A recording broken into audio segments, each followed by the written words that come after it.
What, you never seen Mist before? Welcome to MsMojo, and today we're counting down our picks for the top 20 animated movie ripoffs. Allow me to express my sorrow for all of this. Just sit, Stay. and watch. Orcs will rule the world! For this list, we're looking at movies that are considered obviously pale imitations of classic animated features made just to cash in on their popularity. Be sure to list your favorite mockbuster below. Number 20, Bug Bites, An Ant's Life. You guys know everything. All clear. Remember when people called Ants a ripoff of Pixar's A Bug's Life? Well, after seeing this travesty, you'll find a whole new appreciation for the DreamWorks film. With 3D animation that barely looks finished, awful voice acting, and irritating sound quality, this flick goes on for too long and amounts to nothing, at least according to critics and viewers. Sal, it's pretty dangerous out here. You should wiggle back to the brush. Can't. Geckos. Geckos? We guess it's about a caterpillar and some ants trying to survive a gecko incursion? The plot sorta gets lost in all the chase scenes. Apparently, the creators thought watching insects scuttle back and forth for half an hour counts as entertainment. Number 19, Beauty and the Beast. I remember she said they were three-eyed trolls and man-eating giants and magical creatures. Not every studio can be cranking out timeless classics, so if you want to make some money in the movie business, you gotta jump on some trends. Good Times Entertainment was one of those companies known for publishing low-budget films that were a little too similar to larger releases. One of the most egregious examples was Beauty and the Beast. I don't have any regrets, and I'm not going to scream. While the voice acting isn't the worst, the visuals at points barely match the emotions heard. Between this film and its Disney counterpart, the animation is barely comparable. While the story is public domain, the company was sued by Disney for its deliberately misleading VHS covers. The company later filed for bankruptcy in 2005. If you leave me, then I shall die of loneliness. Number 18, Arisha, the Little Witch. How this film got a DVD release is mind-boggling. It looks like a child drew it, and not in the charming way. The plot borrows elements from Kiki's Delivery Service by Studio Ghibli, but the two are eons apart in quality. Das ist der Dinkel Donnerbein. Alles soll wie vorher sein. The animation is incredibly basic. Some characters are even tracings of Disney designs. You'll find the animals from Bambi pop up throughout the film and help Arisha. The studio, Dingo Pictures, has made other films of similar quality, but this film was their last and remains undubbed from the German version. We'd be surprised if they made a profit at all.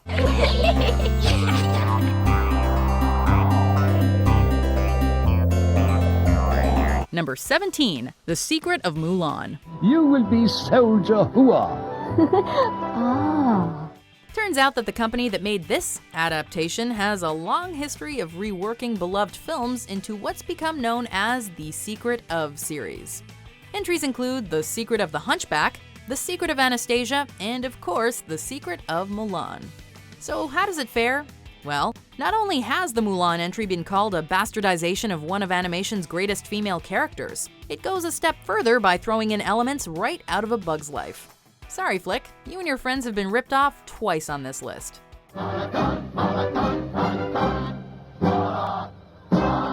Number 16, Homeward. You know you've made a successful movie when the Asylum rips it off. Onward is the story of two elf brothers who go on a quest to spend one last day with their late father.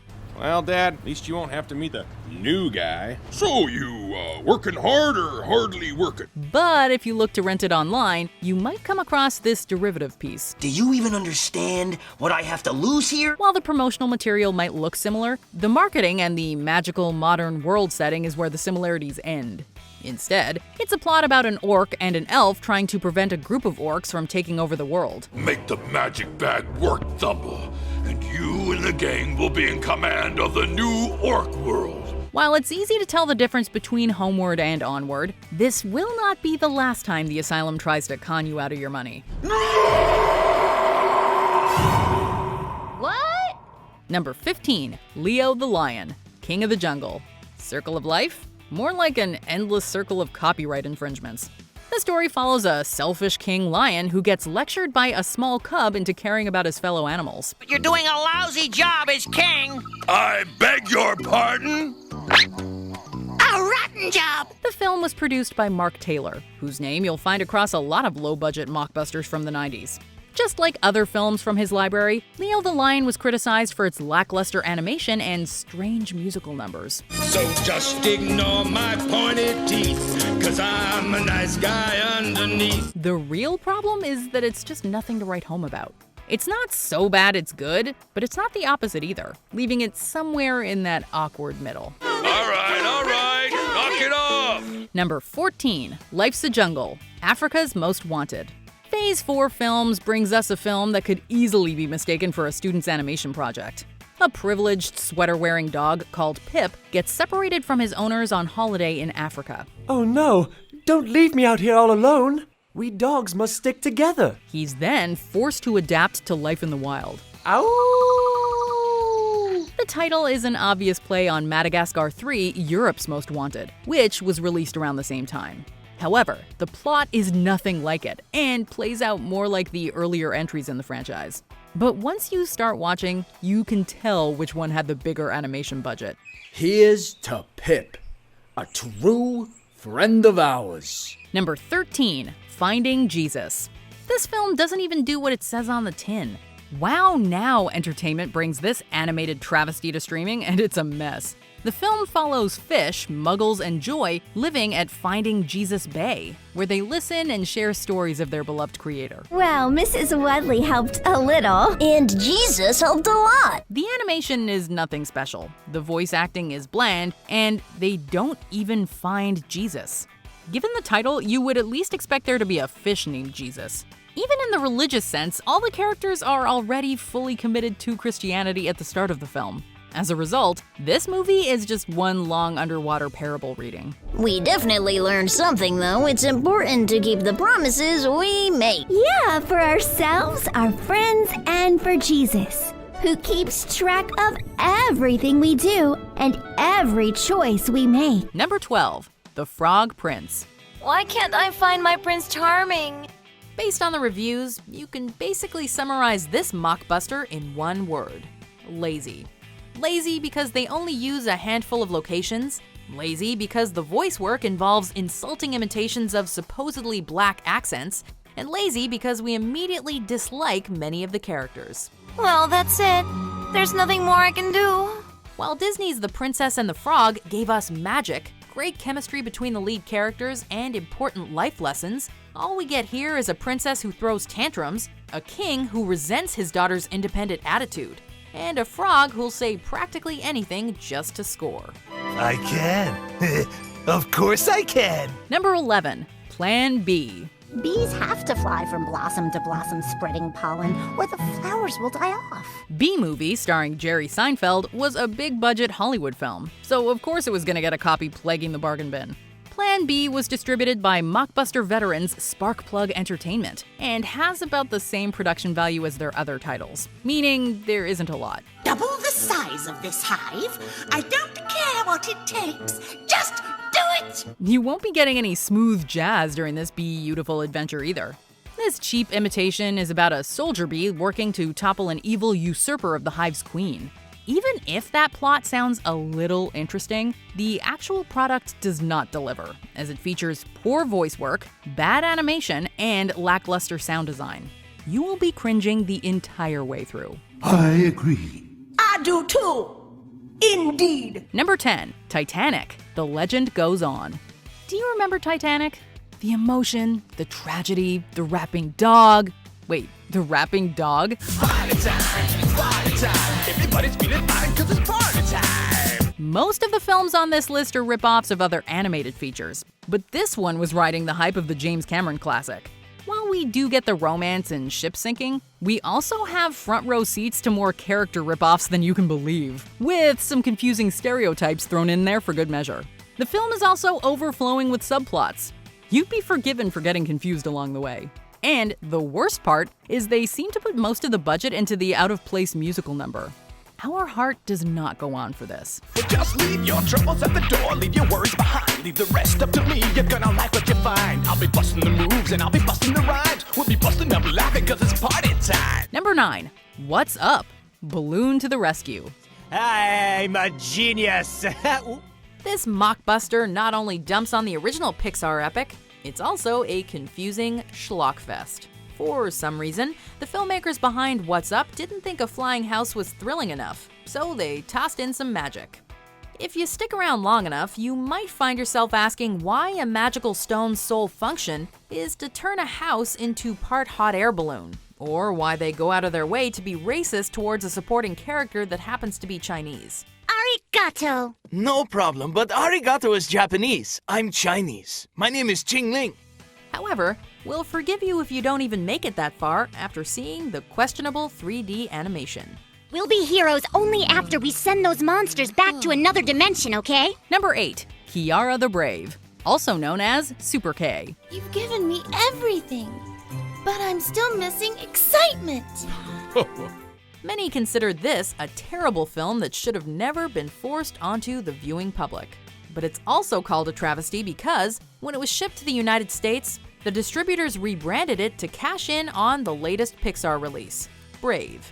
Where did they take the king? I heard them say the Netherworld. Funnily enough, Kiara the Brave involves neither medieval Scotland nor a coming-of-age story where a strong female protagonist tries to forge her own path. What do we get instead? A superhero called Super K trying to defend the world of Dream Zone from the evil Badness, while Kiara stands in the background doing pretty much nothing. As kids, we don't have the power to call on destiny, do we? Number 7. Tappy Toes. Just follow my lead. Here we get a much-needed break from horrendous 3D animation, and are even treated to a higher standard of voice work.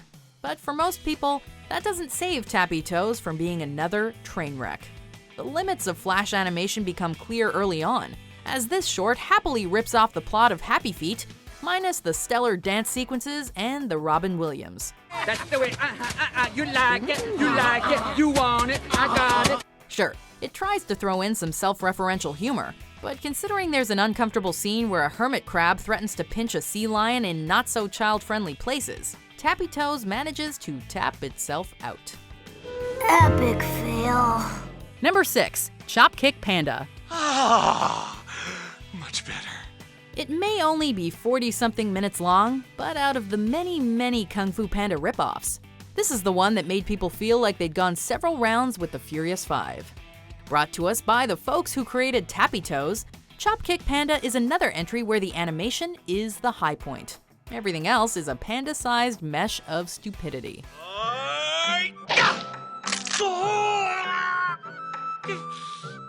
Once again, it pretty much follows the original beat for beat, but the ridiculousness of its rushed plot and attempts to focus on humor over action leave Kick Panda feeling disjointed and utterly pointless. Precisely, Einstein. Number 5. The Legend of Cirilla. Stop! He'll freeze to death! This Canadian animation incurred the wrath of Disney. And that's not shocking considering its title was changed to Frozen Land for the US market. Subtle. The shaman says the spirits are angry with the clan. Again, this is a pretty big blunder by the distributors because while the story focuses on the tale of an Inuit shaman and his animal friends, the name and even the signature logo were designed to match Disney's Frozen. The company behind Legend of Cirilla might have thought their film was just a blip on the radar, but in the end, the Mouse House sees all. The creators should have done themselves a favor and just let it go, let it go. Number 4. Don Quixote. From the producers who saw Shrek. We're not kidding, that's on the poster. Don Quixote is a comic retelling of Cervantes' classic novel Don Quixote. Traveling across Spain, a knight, his squire, and his squire's steed, who looks a little too much like Donkey from Shrek, look to woo a beautiful woman. I cannot in truth forget about Barcelona. If that is where I shall find the beautiful Dulcinea, queen of my days and princess of my nights. And if you're searching for an imitation of Eddie Murphy, you're out of luck. Shrek, we can do better than that. The only similarities between the donkey characters is in their look. Can't you hear me? Hey, hello? Maybe. Forget it. The animation is decent, and unfortunately, that is where the positives end. Still, it is a lot more competent than a lot of the other entries on this list. The only talking donkey I know is a friend of mine who hangs out with some green ogre. I'm a horse. Number 3, A Car's Life, Sparky's Big Adventure. I'll take a car wash tomorrow. That's what you said yesterday. Cars wasn't exactly the pinnacle of Pixar's creativity, but it's still a decent and entertaining film, especially in comparison to this. Throughout this chopped-together mess, we're subjected to protagonist/motorized douchebag Sparky, who only exists to cause chaos wherever he goes. Along the way, we're treated to what could only be described as an onslaught of terrible animation, awful voice acting, and a collection of some truly detestable automobiles. Stop playing around. It's about as cheap a mockbuster as you can get, so we'll never understand how it managed to spawn multiple sequels. I feel like an idiot. Number 2, The Funny Life of Pets. This is one of the most frustrating ripoffs you'll ever find. Illumination's The Secret Life of Pets is about adorable talking animals interacting with the real world. Production house Ruthless Studios took that concept and boiled it down to the most low-effort version they could think of. A dog and a cat reacting to stock footage of cute animals doing cute things. I'm Ryan Fleecrest, and this here is Catnip Everdeen. Stock footage must be all they budgeted for because shots are repeated endlessly to stretch out the runtime. Perhaps the worst part is that there are other films with this exact same concept. So, if you're in the mood to watch more, you're in luck. Well, folks, that was a howl of a good time we had, and I look forward to seeing you all again next time. Bye now! Before we continue, be sure to subscribe to our channel and ring the bell to get notified about our latest videos. You have the option to be notified for occasional videos or all of them. If you're on your phone, make sure you go into your settings and switch on notifications. Number 1, Ratatouing. Chef Marcel Toing prepares the most delicious and exotic dishes, always using special secret ingredients. They may trade Paris for Rio de Janeiro, but this ripoff remains just as blatant no matter where you set it. Obviously taking liberties from the 5-star meal that is Pixar's Ratatouille. The plot follows a rodent head chef who tries to keep his restaurant open and defeat his competitors. How does he do that? By stealing fresh ingredients from human kitchens in sequences that try to imitate spy capers of old, and which, at least according to most people who've watched it, fail miserably on every conceivable level. Do yourself a favor and skip this meal. I'm afraid I don't find that to be particularly funny, Greg. Do you agree with our picks? Check out this other recent clip from MsMojo, and be sure to subscribe and ring the bell to be notified about our latest videos.